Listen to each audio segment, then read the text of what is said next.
Temas acerca de los 40 días de la predicación. Cuando Juan regresó junto a sus discípulos, ya por entonces unos 25 a 30 personas moraban constantemente con él. Los encontró discutiendo seriamente los acontecimientos del bautismo de Yeshua que acababa de ocurrir. Aún más asombrados quedaron ellos al contarle Juan la historia de la visitación de Gabriel a María antes del nacimiento de Yeshua, y el hecho de que Yeshua no pronunciara palabra al relatarle Juan este acontecimiento. Esa noche no llovió y los 30 conversaron largamente en la noche estrellada. Se preguntaban dónde estaría Yeshua, cuándo le volverían a ver. Después del acontecimiento de ese día, la predicación de Juan adquirió una nueva resonancia de proclamación segura del reino venidero y del Mesías esperado.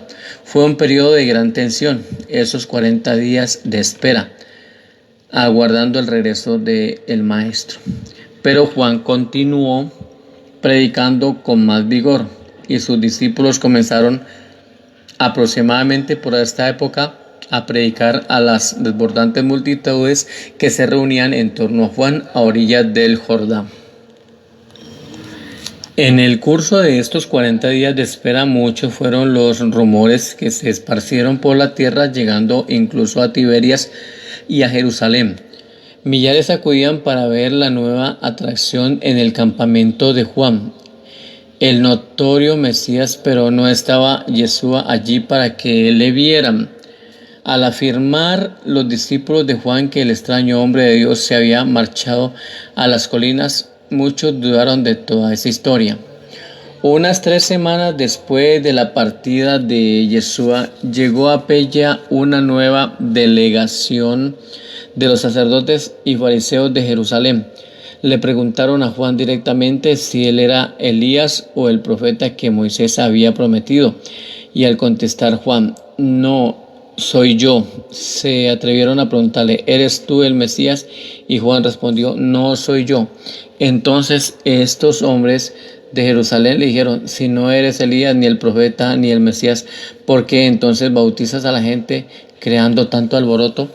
Y Juan replicó, son los que me han escuchado y han recibido mi bautismo quienes deberían decirles quién soy.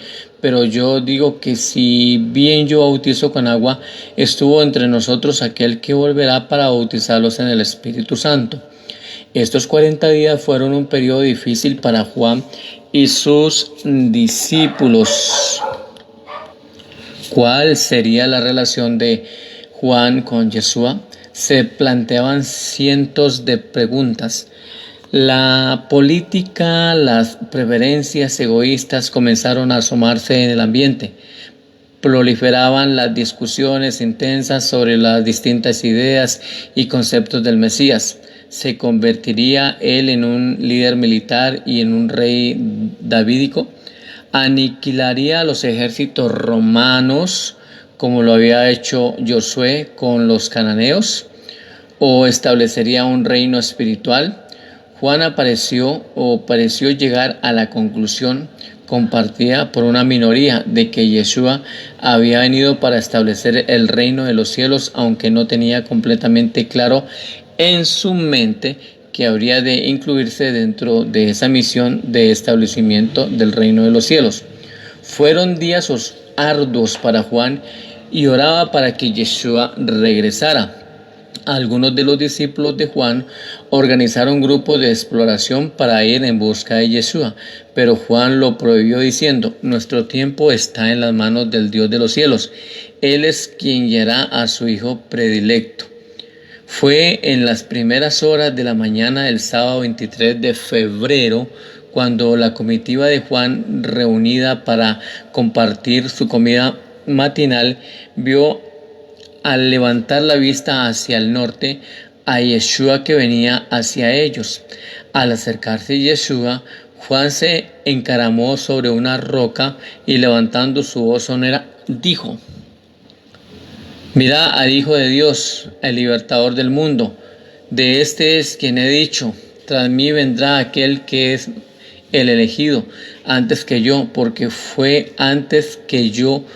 Por esta causa he salido yo al desierto para predicar el arrepentimiento y bautizar con agua, proclamando que se aproxima el reino del cielo. Ya viene aquel que os bautizará en Espíritu Santo.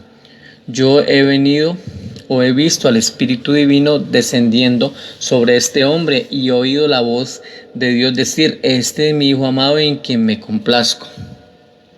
Yeshua le rogó que volviesen a su comida, sentándose él a comer con Juan, pues sus hermanos Santiago y Judá ya habían regresado de Capernaum. Temprano en la mañana del día siguiente se despidió de Juan y sus discípulos para regresar a Galilea. Nada les dijo de cuándo volverían a verse. A las preguntas de Juan acerca de su propia predicación y misión, Yeshua solamente dijo: mi Padre te guiará, ahora y en el futuro, como lo ha hecho en el pasado. Así se separaron estos dos grandes hombres esta mañana a orillas del Jordán y no se habrían de encontrar nunca más en la carne.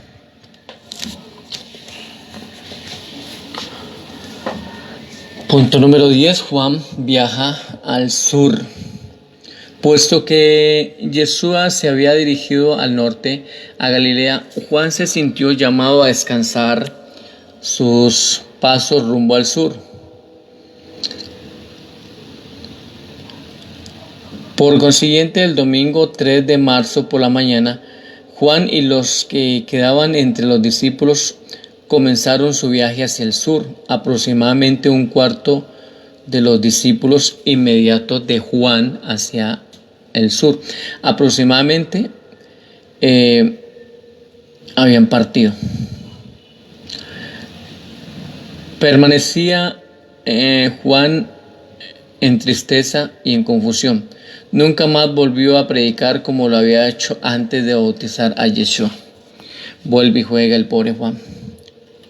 Aquí como que quedó más confundido, porque permanecía en Juan la tristeza y la confusión. Desde ese punto, nunca más volvió a predicar como lo había hecho en tiempos atrás.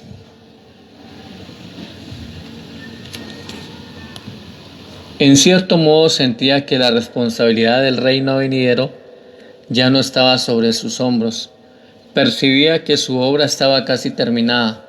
Estaba desconsolado y solitario, pero predicó, bautizó y siguió viajando rumbo al sur.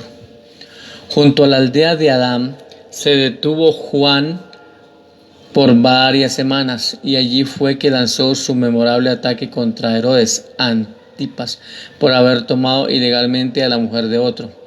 En junio de ese año 26 después de JC, Juan se encontraba nuevamente en el vado del Jordán en Betania, allí donde había comenzado su predicación del reino venidero, más de un año antes. En las semanas que siguieron al bautismo de Yeshua, el carácter de la predicación de Juan fue cambiando paulatinamente, convirtiéndose en una proclamación de la misericordia para la gente común, al tiempo que siguió denunciando con renovada vehemencia a los líderes políticos, religiosos y corruptos. Herodes Antipas, en cuyo territorio predicaba Juan, se alarmó, temiendo que él y sus discípulos pudieran comenzar una rebelión. También resentía Herodes que Juan criticara en público los asuntos domésticos.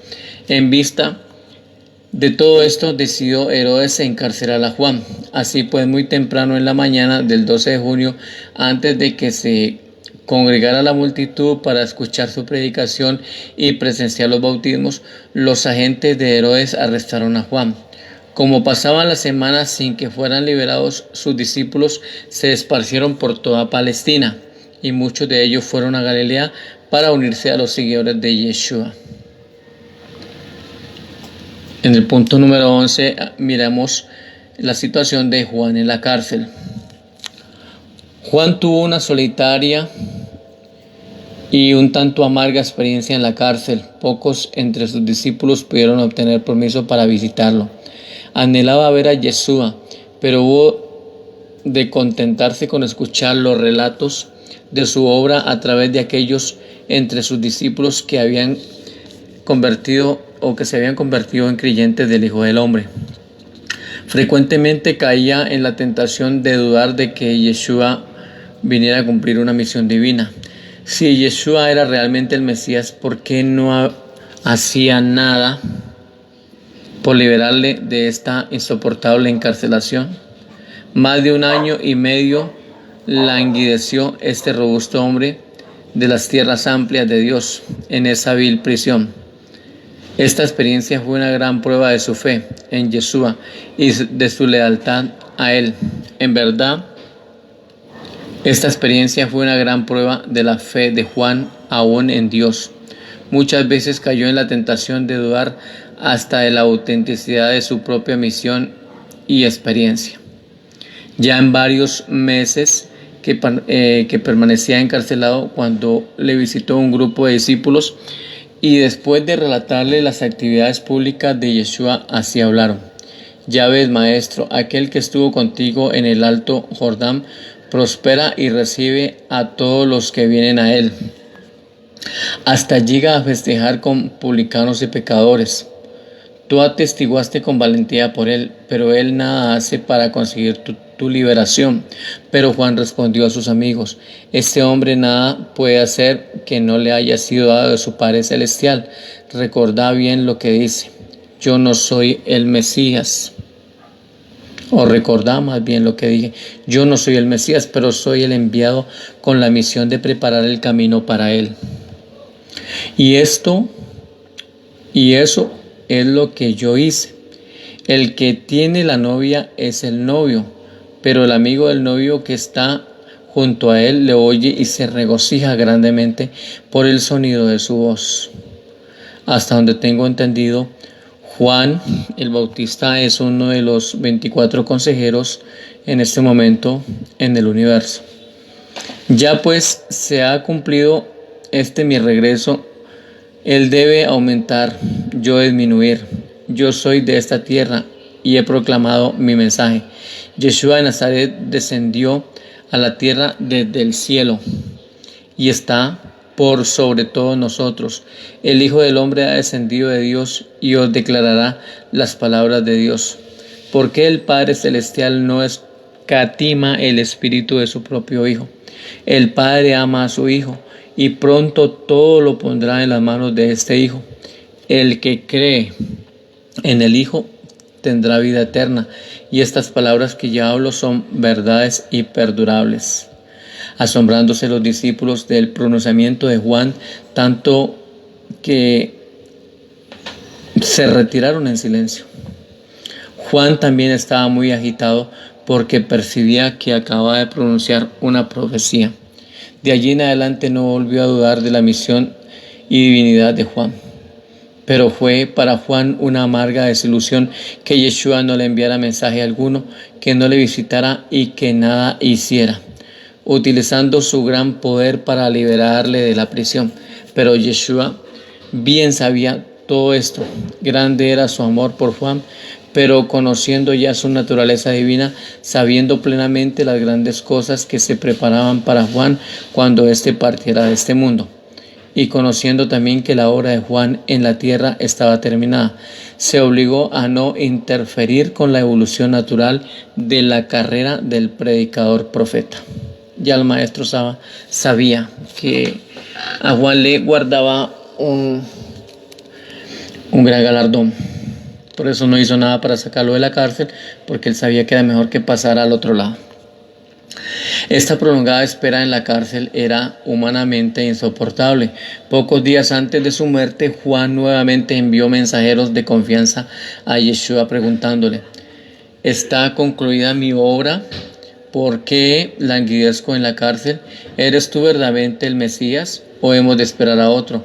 Cuando estos dos discípulos le entregaron este mensaje a Yeshua, el Hijo del Hombre replicó: volved a Juan y decirle que yo no lo he olvidado, pero que también en esto tenga paciencia, porque corresponde que nosotros cumplamos toda rectitud. Contadle a Juan lo que habéis visto y oído, que se predicaba las buenas nuevas a los pobres, y finalmente decirle al amado: heraldo de mi misión terrenal, que será abundantemente bendecido en la edad venidera, si no haya ocasión de dudar y cometer un desliz por mí. Fueron estas las últimas palabras que recibió Juan de Jesús. Mucho lo consoló este mensaje, consolidando su fe y preparándole para el trágico fin de su vida en la carne, que siguió muy de cerca esta memorable ocasión. Y finalizamos en el punto 12 con la muerte de Juan el Bautista. Como Juan estaba trabajando en el sur de Perea, cuando fue arrestado, se le condujo inmediatamente a la prisión de la fortaleza de Macaerus, donde estuvo encarcelado hasta su ejecución. Herodes gobernaba en Perea, así como en Galilea, y mantenía residencia en esta época tanto en Julias como Macaerus de Perea. En Galilea, la residencia oficial se había trasladado a Séforis, la nueva capital de Tiberias. Herodes temía poner en libertad a Juan por miedo de que instigase una rebelión. Temía matarle por miedo de que la multitud se sublevase en la capital, porque millares de presos creían que Juan era un hombre santo, un profeta. De aquí que Herodes mantuviera al predicador nazareno en la cárcel, no sabiendo qué hacer con él. Varias veces Juan había estado ante Herodes, pero no se avino nunca ni a abandonar los dominios de Herodes ni a renunciar a toda actividad pública una vez que fuera puesto en libertad. Y la creciente agitación en constante efervescencia en cuanto a Yeshua de Nazaret advertía a Herodes que este no era el momento para dejar la libertad a Juan. Además, Juan era también blanco del intenso y amargo odio de Herodías, la mujer ilegal de Herodes. En numerosas ocasiones Herodes conversó con Juan sobre el reino del cielo. Aunque a veces se turbaba seriamente con su mensaje, no se atrevía a liberarlo de la prisión, puesto que todavía se estaba construyendo muchos edificios en Tiberias. Herodes pasaba considerable tiempo en sus residencias de Perea y le tenía preferencia a la fortaleza de Macaerus. Habrían de transcurrir varios años antes de que todos los edificios públicos y la residencia oficial de Tiberias estuvieran terminados. Para celebrar su cumpleaños organizó Herodes una gran fiesta en el espacio de Macaerus para sus funcionarios principales y otras personalidades de alto rango, con los concilios de gobierno de Galilea y Perea. Como Herodías no había conseguido persuadir a Herodes de que aplicara a Juan la pena de muerte, le dedicó la tarea de urdir este astuto plan para lograr su propósito. En el curso de las festividades y espectáculos de la velada, Herodías presentó a su hija para que bailara ante los comensales. Herodes quedó complacido con la danza de la doncella y llamándole ante él le dijo: «Eres encantadora, estoy complacido contigo. Pídeme en mi cumpleaños lo que desees, que yo te daré, aunque fuere la mitad de mi reino». Y Herodes así habló después de haber bebido mucho vino. La doncella se apartó y le preguntó a su madre qué debía pedirle a Herodes. Herodías le dijo: «Ve a Herodes y pídele la cabeza de Juan el Bautista». Y la joven, regresando a la mesa del banquete, dijo a Herodes: «Quiero que me entregues la cabeza de Juan el Bautista en una bandeja». Llenóse el corazón de Herodes de pavor y pena, pero había dado su palabra ante todos los comensales que lo rodeaban, y no pudo rechazar la solicitud de la doncella. Envió pues Herodes Antipas a un soldado ordenándole que trajese la cabeza de Juan. Así fue decapitado Juan esa noche en la prisión. Y trajo el soldado la cabeza del profeta en una bandeja y se la presentó a la joven en el fondo del salón del banquete. Y la doncella entregó la bandeja a su madre, Cuando los discípulos de Juan supieron de este suceso, vinieron a la prisión para recoger el cuerpo de Juan y después de darle sepultura, acudieron donde Yeshua y le relataron lo ocurrido. De esta manera, entonces finalizamos con el documento 135, todos los acontecimientos mayormente en la vida de Juan el Bautista. Mucha paz, mucha paz, mucha paz.